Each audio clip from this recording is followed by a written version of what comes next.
खून और पानी साथ साथ नहीं बह सकता। आतंकवाद और ट्रेड बातचीत एक साथ नहीं हो सकती। नमस्कार, मैं सरला रावत शाह और आप देख रहे हैं पब्लिक एक्सप्रेस न्यूज। स्वागत है आप सभी का।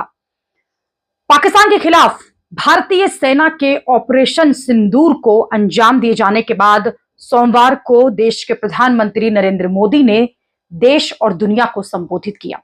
ऑपरेशन सिंदूर पर अपनी बात रखी और यह पहली बार था जब ऑपरेशन सिंदूर के बाद प्रधानमंत्री खुद कैमरे के सामने आए, दुनिया को संदेश दिया। संदेश ऐसा जिसमें यह साफ है कि आतंकवाद, टेरर के साथ कोई बातचीत नहीं की जा सकती। चाहे पाकिस्तान भले ही ये कह ले कि वो आतंकवाद का साथ नहीं दे रहा, आतंकवाद को पाल नहीं रहा, लेकिन जिस तरह से आतंकवाद के साथ खड़ा हुआ दिखाई दे रहा है, उससे यह साफ है कि पाकिस्तान किस तरह से आतंकवाद को बढ़ावा जरूर दे रहा है। इसलिए दोनों देशों के बीच कोई बातचीत नहीं हो सकती, न पानी और खून जो है वो साथ साथ बह सकता है। युद्ध विराम को 2 दिन हो चुके हैं, जिसके बाद प्रधानमंत्री नरेंद्र मोदी ने देश को संबोधित किया और सेना के पराक्रम और जो सेना के द्वारा कार्रवाई की गई है उसकी तारीफ करी। साथ ही सीज फायर पर जिस तरह से पाकिस्तान ने सीज फायर को तोड़ा, उस पर लताड़ा भी है। पीएम मोदी ने यह भी कहा कि भारत पाकिस्तान के किसी भी गीदड़ भपकी से डरने वाला नहीं है। भारत कोई भी न्यूक्लियर ब्लैकमेल जो है वो सहन नहीं करेगा। पीएम मोदी ने साफ कर दिया है कि पाकिस्तान की सीमा पर पाकिस्तान ने जो वार किया है, भारत ने उसके सीने पर पलटवार किया है। बौखलाहट में पाकिस्तान ने भारत के मंदिर, गुरुद्वारे, सैन्य ठिकानों को निशाना बनाया, लेकिन हमारी मिसाइलों ने पाकिस्तान में घुसकर उनके ही आतंकी ठिकानों को तबाह कर दिया है। पीएम मोदी ने एक बार फिर दोहराया है कि टेररिज्म के साथ साथ भारत की जीरो टॉलरेंस पॉलिसी है।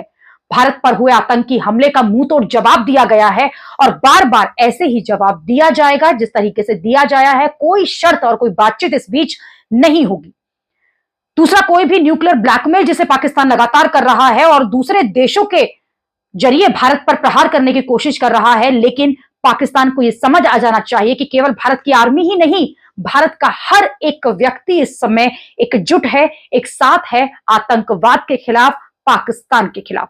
प्रधानमंत्री के इस भाषण से साफ है कि विश्व को यह मैसेज गया है कि भारत किस तरह से आतंकवाद को लेकर जीरो टॉलरेंस तो दिखाई रहा है, साथ ही विश्व को यह भी मैसेज है कि अब आतंकवाद को सहन करना हमें बंद करना होगा।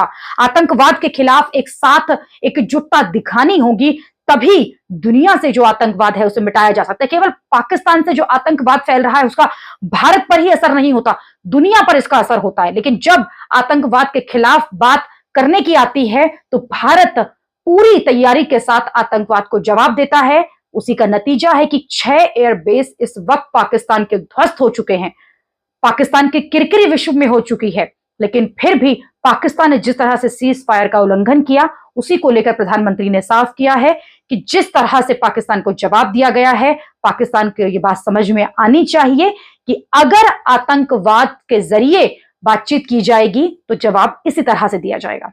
अभी के लिए इतना ही। अगले खबर में आपसे फिर होगी मुलाकात। देश और दुनिया की खबरों के लिए आप देखते रहिए, आप जुड़े रहिए पब्लिक एक्सप्रेस न्यूज के साथ। धन्यवाद।